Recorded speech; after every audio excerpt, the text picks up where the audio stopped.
काय असतं, कधी काळी समाज एक उरला तर आपल्याला काळजीपूर्वक विचारपूर्वक पुढे जायचं आहे. म्हणून ही आपण बैठक सगळ्यांना बोलून सांगितली.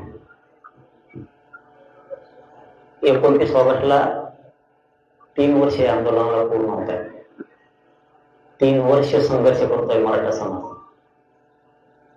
यामुळे विषय सगळे आपण समजून घेऊन काय करायचं हे लय गरजेचं.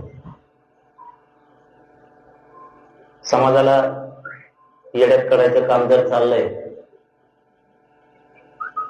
आपण किती वेळ द्यायचा किती नाही द्यायचा याच्यावर बारीक लक्ष दिलं पाहिजे. म्हणून तुम्हाला सगळ्यांना बोलेल. इथं बसलेले जेवढे जिथपर्यंत आवाज होतो तिथपर्यंत सगळ्या बांधव आणि महाराष्ट्रातल्या सगळ्या मराठा बांधवांना सांगतो, आपल्याला 29 ऑगस्टला म्हणजे 1 महिन्यानंतर आता 29 जुलै शेवटचं खूप मोठं आंदोलन, निर्णायक आंदोलन करायचं.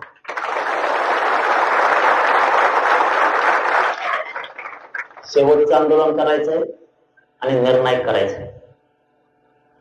3 वर्ष हा संघर्ष चालू आहे. पुन्हा मराठ्यांचे प्रश्न मागे नाही राहिले पाहिजेत.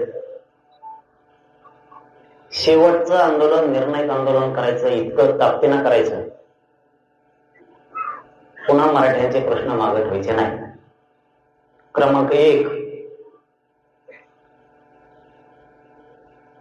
सगळ्यांनी समजून घेणं खूप गरजेचं आहे. नुसतं बैठका सुद्धा उपयोग होत नाही. आपल्या 58 लाख नोंदी राज्यात सापडल्या. आपण सरकारला वारंवार सांगतो, तुमच्या सगळ्याच्या साक्षीने तुम्ही 58 लाखाचे प्रमाणपत्र द्या. सरकार 58 लाखाचे प्रमाणपत्र देत नाही. म्हणून निर्णायक आंदोलन 29 ऑगस्टला करायचे. आजपासून त्याच्या कामात तुम्ही लागायचं. याच्याच बरोबर 58 लाख नोंदी सापडल्या. ज्यांना कोणाला नोंदी सापडलेल्या माहित आहेत त्यांनी अर्ज करा. पुन्हा आपल्याकडे बाजू नाही आली पाहिजे बरं का. एकदम खेळीमेळीची बैठक चालली आपली आता. सगळ्यांनी समजून घेतलं तर आपल्या पुढच्या 10 पिढ्या सुधारणार आहेत. म्हणून सगळ्यांनी विषय समजून घ्या. 58 लाख नोंदी सापडल्या. एक क्रमांक सांगितलं तुम्हाला, पहिला मुद्दा की 58 लाख नोंदी सापडल्या. ज्यांना माहिती आहेत आपल्या नोंदीत त्यांनी अर्ज दाखल करा. प्रमाणपत्र मिळणार नाही तसे. एक भाग पक्का झाला. खाली बसा वर बसा सुद्धा म्हणू नका. गप राहू का तुम्ही, डिस्टर्ब करू नका लोकांना. आणि ज्याला उभा राहायला बसायला जागा नाही त्याने तसं त्रास होऊ दे, पण समाजासाठी उभा राहा.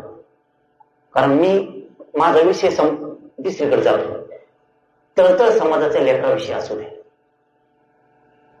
जीवन पुन्हा पुन्हा नाहीये. समाजाच्या लेकराचे हाल व्हायला लागलेत हे डोळ्यापुढे पाय पडतो तुमच्या. 3 वर्ष झालं रक्त गाळतोय. 3 वर्ष या समाजाच्या लेकरा बाळाच्या कल्याणासाठी 3 वर्ष रक्त गाळतोय. म्हणून मला 29 ऑगस्टला शेवटचं आंदोलन करायचंय, निर्णायक आंदोलन करायचं. एक तर मी जाईन नाही तर ते तरी जाईल.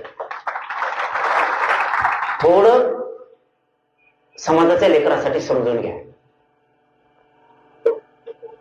आपण एखाद्या वेळेस आजूबाजूला बसतो, ऐकण्यात येत नाही, मग काय ठरलं माहित होत. घराघरातल्या प्रत्येक मराठीने आता वेळ द्यायचा. 29 ऑगस्ट एकाने आपण आपल्या घरी थांबायचं नाही. क्रमांक 1, 58 लाख नोंदीचे प्रमाणपत्र पुरे घ्यायचे. त्याशिवाय आंदोलन सोडायचं नाही. याच्यावर ठाम निर्णय. फायनल का? दुसरा, आपल्याला त्यांनी हैदराबाद गॅझेट दिले. प्रमाणपत्र केव्हा द्यायचे? माझा सरकारला प्रश्न आहे. हैदराबाद गॅझेटियर फडणवीस साहेब तुम्ही दिलं तर प्रमाणपत्र तुम्ही का देत नाही?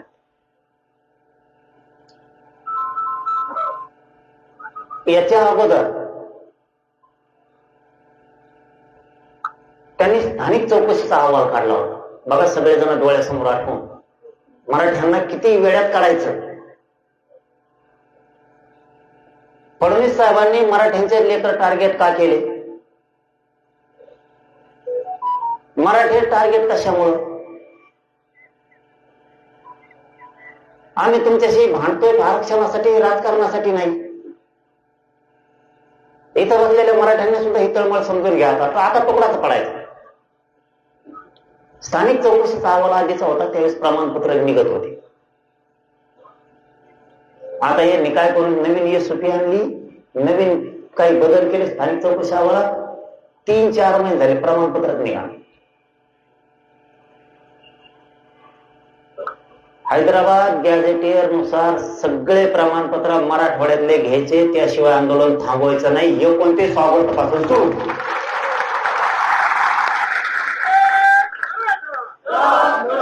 तुम्ही जसा लाखो करोडोंनी वेळ दिला, मराठा समाज तुमचा उपकार कधीच विसरणार नाही. पुन्हा 29 ऑगस्टच्या नंतर वेळ द्या. मराठ्यांनी मराठा समाजासाठी, मराठा समाजाच्या लेकरासाठी 29 ऑगस्ट पासून जोर आंदोलन चालत तोपर्यंत वेळ द्या. भाजपचा मराठा असला तरी त्याच्या पोराला पोरीला आरक्षण लागणार आहे, हे विसरू नका. तुमचं पोरग पोरगी तुम्हाला दगडाने हानी. माझ्या सगळ्या नेत्यांना आव्हान आहे, शिवसेनेच्याही पोराच्या पोरीला आरक्षण लागणार आहे. त्याला नसेल लागत तर त्याच्या कार्यकर्त्याला लागणार आहे, कार्यकर्त्याच्या पोरापोरीला लागणार आहे. राष्ट्रवादी, शिवसेना, काँग्रेस सगळ्यांच्या पक्षाच्या लेकराला आरक्षण लागणार आहे. पक्षाच्या बाजूने ओढायचं इथून पुढं मराठ्यांच्या नेत्यांनी बंद करा. आरक्षणापुरतं तुम्ही तुमच्या पक्षाच्याच बाजूने ओढा. आरक्षणाच्या विषयात एकाही मराठ्यांच्या नेत्यानं, मंत्र्यांनी बोलायचं नाही. जातीच्या बाजूने बोलायचं आणि जातीच्या लोकांनी सुद्धा जातीच्या बाजूने उभा राहा. हैदराबाद गॅझेटियर नुसार 28 ऑगस्टच्या आत सगळे सरकार प्रमाणपत्र का देत नाही?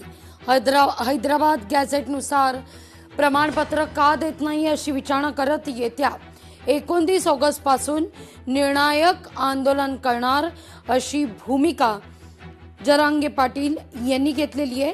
कारण येत्या 29 ऑगस्टला मराठा आरक्षणाचा मुद्दा उपस्थित करून आंदोलन करून 3 वर्ष पूर्ण होत आहेत. आता तुम्ही राहाल किंवा मी तरी राहीन अशी भूमिका जरांगे पाटील यांनी घेतलेली आहे आणि येत्या 29 ऑगस्ट पासून निर्णायक आंदोलन करणार असल्याचं जरांगे पाटील म्हणतायत.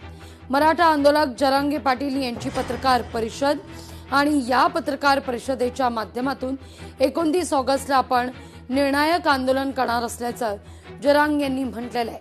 हैदराबाद गॅझेट नुसार प्रमाणपत्र का दिली जात नाहीत अशी विचारणा या ठिकाणी जरांगे यांनी केलेली आहे.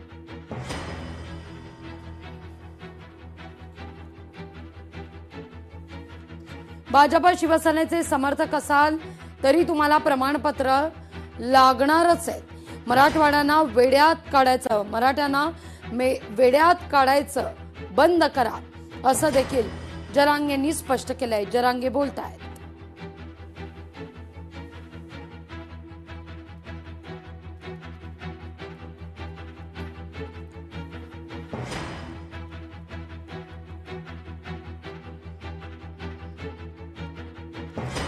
प्रमाणपत्र घेतल्याशिवाय स्वस्थ बसू नका. आपल्याला फक्त ओळखता आलं पाहिजे. 2 विषय खूप महत्वाचे आहेत. 58 लाख नोंदी आणि हैदराबाद गॅझेट नुसार कुणबी प्रमाणपत्र घ्यायचे सोडायचे नाही.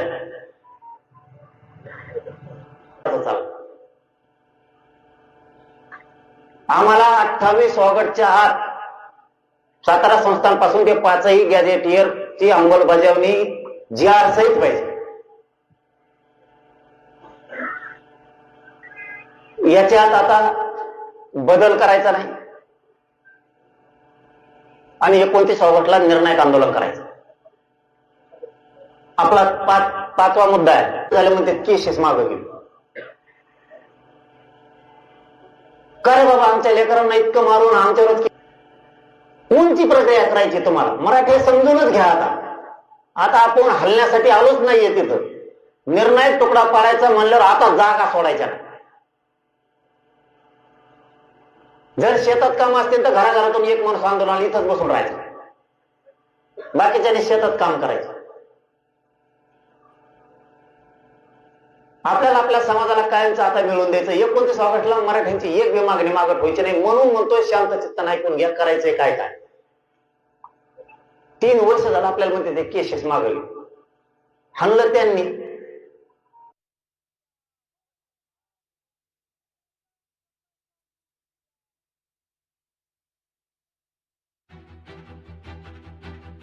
सरकारचा GRच आमच्यापर्यंत आला नाही.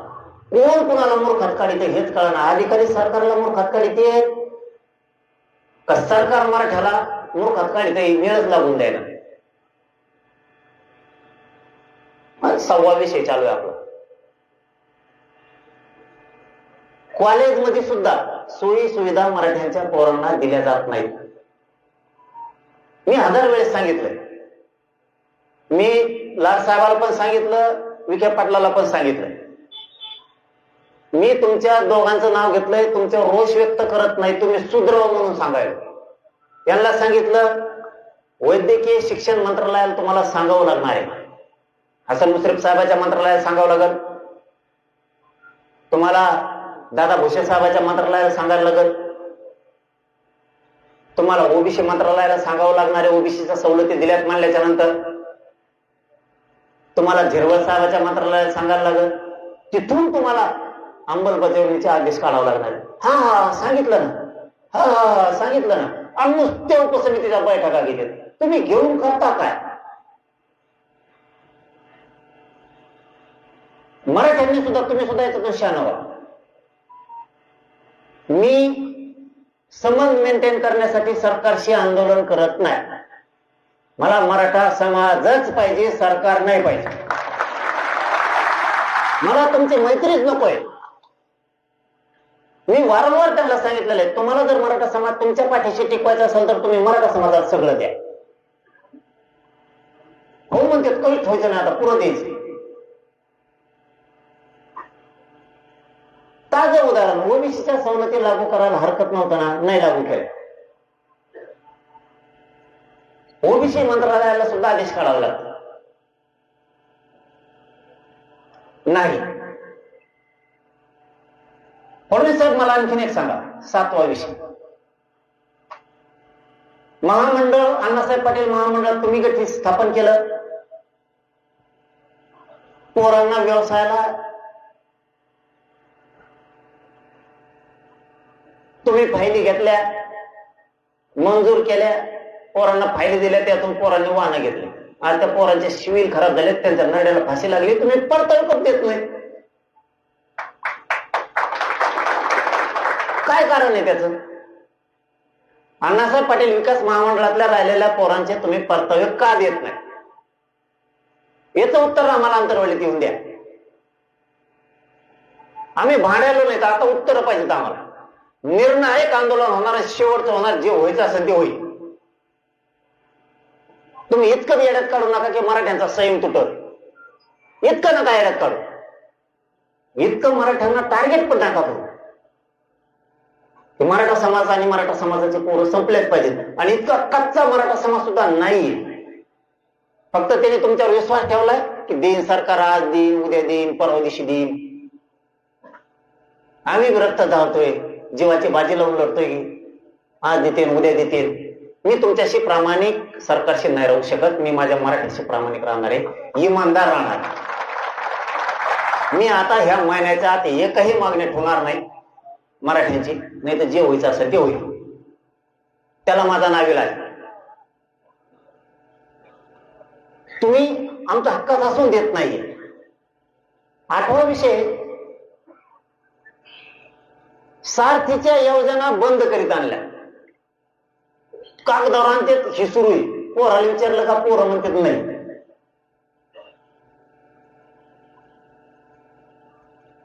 कशामुळे तुम्ही तिथल्या योजना बंद केल्या? आता सोक्ष मोक्ष होणार आहे. मराठ्यांनी समजून घ्या, आता सोक्ष मोक्ष होणार आहे. सोक्ष मोक्ष असा होणार आहे आता, ते पण सांगतो तुम्हाला कसा होणार आहे.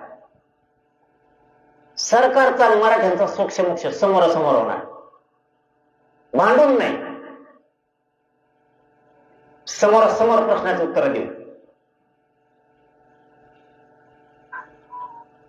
आपण नवा मुद्दा सांगतो आणि सोक्षमोक्ष कसं होणार आहे ते सांगतो तुम्हाला. आपण मराठा समाजासाठी स्वतंत्र मंत्रालय मागणी केली. मुख्यमंत्र्याचा 15 मिनिटाचा खेळ आहे. गोरगरीब मराठा समाजाचे अडीअडचणी सुटतील, प्रत्येक जिल्ह्याला कॅबिन राहील, त्याची उपजिल्हाधिकारी लेवलचा अधिकारी राहील, जिल्ह्यातल्या मराठ्यांचे मंत्रालयातले सगळे प्रश्न सुटतील. स्वतंत्र मंत्रालय स्थापन करायला अडचण काय, यांनी मला सांगितलं. मी नाव 29 ऑगस्टला सांगतो, आज फक्त सांगितलेलं सांगतो. मी सांगितलं मंत्रालय मराठ्यांसाठी स्थापन करा, कल्याण होईल. त्यातले एक जणांनी लगेच सांगितलं मला फोन करून, ते म्हणले म्हणजे त्या 29 ऑगस्टला त्या मंत्र्यांचे 9 नाव सांगणार मी तुम्हाला. 9 ओबीसीचे मंत्री एकत्र आले आणि त्यांनी सांगितलं मराठ्याला मंत्रालय देऊ ना. बर मी विचारलं का,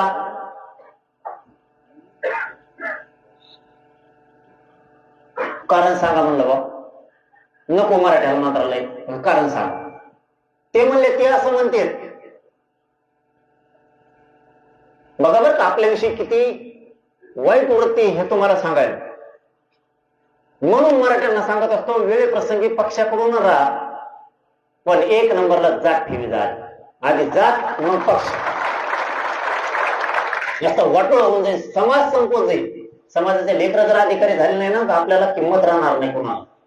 अधिकार आपल्या लेकराच्या हातात येऊ द्या, आपल्या पोरींच्या पोरांच्या हातात अधिकार येऊ द्या. सह्या करायला ताण नाही, सरकार कोणाचं असू द्या, अधिकारी जर झाला सही करायच्या हातात त्याच्यावर. तुम्ही ते डोक्यात नाही ठेवत. तुम्ही 5 वर्षाचं पद घ्यायचं बघता, सरपंच, पुढं मेंबर, मग होतो आपण नोकऱ्यात कोतवाल, पुढं काही IPS IAS दर्जाचे क्लास 1 क्लास 4 चे अधिकारी मग त्यांचे होते तुमच्या चुकीमुळं. तुम्ही काय मला पक्ष म्हणता, पक्षाच्या पुढे जाता येत नाही बाबा, पक्षाचे आदेश आहेत. अरे मराठ्यांचा आदेश असला पाहिजे सगळ्या पक्षाला, मराठ्यांचा. तुमच्या लेकराचं वाटलं तुम्ही कमी करता. पण त्या भाजपमधल्या कार्यकर्त्याला त्याच्या पोरापोरीला लाखो रुपये लागणार नाही शिकायला, नोकरी लागण्यासाठी. त्यांच्या पोरीला आरक्षण नाही लागणार पोराला. म्हणून अगोदर प्राधान्य जातीला द्यायला, मग पक्षाला द्या. मी पक्षाला देऊ नका कुठं म्हणतो तुम्हाला. मग डाव काय रचलाय, सभागृहातले शांत बसा. तुमचे पोरं शिकत नाहीत का, गप्पा पाहायला आले काय इकडे तुम्ही? इकडे केवढं तळमळीचा विषय चाललाय, काय फसवणूक चालली, काय षडयंत्र चालले हे तुम्हाला सांगायलोय. इथल्या आणि गावागावात मला माहिती आहे मराठी मोबाईलवर ऐकते, जे येऊ शकत नाहीत गरीब माझे मराठी, ते मोबाईलवर ऐकतात काय चाललंय. आणि ते वाघासारखे तुटूनच येणार 29 ऑगस्टला. त्यामुळे इथल्याला तरी काय चाललंय ऐकायला मिळालं पाहिजे. ते शांत चित्त नाही तिकडे शेतात घरात आपले बाकीचे मराठी. ठीक आहे, ते गरीब असल्यामुळे एखाद्या दिवस आपल्यात नाही येऊ शकत, पण वेळेवर सभेला, मोर्चाला आणि आंदोलनाच्या टायमाला ते कायम येते. रोज ते नाही येऊ शकत, गरीब आहेत, त्यांच्याजवळ नाही येत 10-5 रुपये. काय षडयंत्र चाललंय. 9 मंत्र्यांनी सांगितलं, म्हणलं ठीक आहे, नाही म्हणतात नका देऊ, पण कारण सांगा. कारण काय सांगितलं मराठा माहिती आहे ना? कारण सांगितलं, म्हणले मराठा लोकसमिती आहे ना मंत्रिमंडळाची. अच्छा म्हणलं ठीक आहे. त्याचे अध्यक्ष म्हणले विखे पाटील साहेब. ठीक आहे म्हणलं, काय हरकत. मराठ्यांना उपसमिती म्हणून आरक्षण नाही, मंत्रालय नाही द्यायचं. मग एक काम करा, माझ्या एका प्रश्नाचं उत्तर द्या, मराठ्यांना सुद्धा मंत्रालय नको. ओबीसीला राज्य मंत्रिमंडळाच्या उपसमिती आहे का नाही, त्याचे अध्यक्ष बावनकुळे साहेब. मंत्रिमंडळाच्या उपसमितीचे अध्यक्ष बावनकुळे साहेब. मग ओबीसीला मंत्रालयाची काय गरज, त्याचा मंत्री अतुल सावे.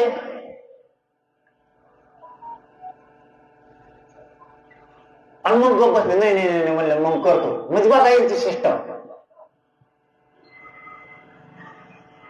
आम्ही म्हणलं का ओबीसीला उपसमिती देऊ नका, मंत्रालय देऊ नका, इतकं का जाता? मराठ्यांना मिळू द्यायचं नाही, रक्त लावून आम्ही तरी पण मिळवतोय आमचं, तुमचं काय मागत नाहीत ना. इतकी वाईट प्रक्रिया चालवली यांनी. त्यांना वाटतं थोडंफार गोड बोललं म्हणजे जमन, थोडंफार नादी लावलं की जमन. ते जमूच शकत नाही, कारण मला ना पाहिजे तुमच्याकडून काम, ना मला पाहिजे तुमच्याकडून पद. मला काय जी द्यायचं या जीवनात ते पुरं मराठ्यांनाच द्यायचं. नाही फुटायचं नाही, मला गद्दार नाही व्हायचं, किती काय घाट टाकून द्या, कितीही जवळ करायचा प्रयत्न करू द्या. त्यांना सुद्धा कळून चुकलंय हे मराठ्याच होणार आहे, याचा उपयोगच नाही याला पाणी लावून, हे त्यांच्या पण लक्षात आलं. पण आता थांबायचं किती दिवस? 29 ऑगस्टला 1 वर्ष होत आहे हैदराबाद गॅझेटचा GR काढा. 1 वर्ष किती वेळ द्यायचा बाबा? काय चुकतोय मी सांगा, मराठ्यांनी सांगा मी काय चुकतोय, आणि सरकारनं पण सांगा काय चूक करायला मी. मला काय वाटतं, माझ्या मराठ्यांना मिळेल ना, ठीक आहे, देतो वेळ. आता 30 मे पासून आतापर्यंत 3 महिने होत आले, वेळ दिल्या. किती पाहिजे? 29 ऑगस्ट 2023 ते 29 ऑगस्ट 2026 3 वर्ष झाले आपण त्यांना वेळ दिला. काय संयम पाहिजे मराठ्याचा यांना आणखी? का बरबाद करायचं नेमकं मराठ्यांना? खूप महत्वाचे विषय ते. आता सोक्ष मोक्ष करायचा तुम्हाला मी सांगितलं होतं. आपला 10वा मुद्दा सांगतो आणि सोक्ष मोक्ष विषयावर येतो मी. कसा करायचा कसा, म्हणजे आता मला तुकडा पाडायचा निर्णायक म्हणल्याच्या नंतर मला बी तसं वागावं लागणार आहे. यांनी ECBCचं पण आरक्षण दिलं.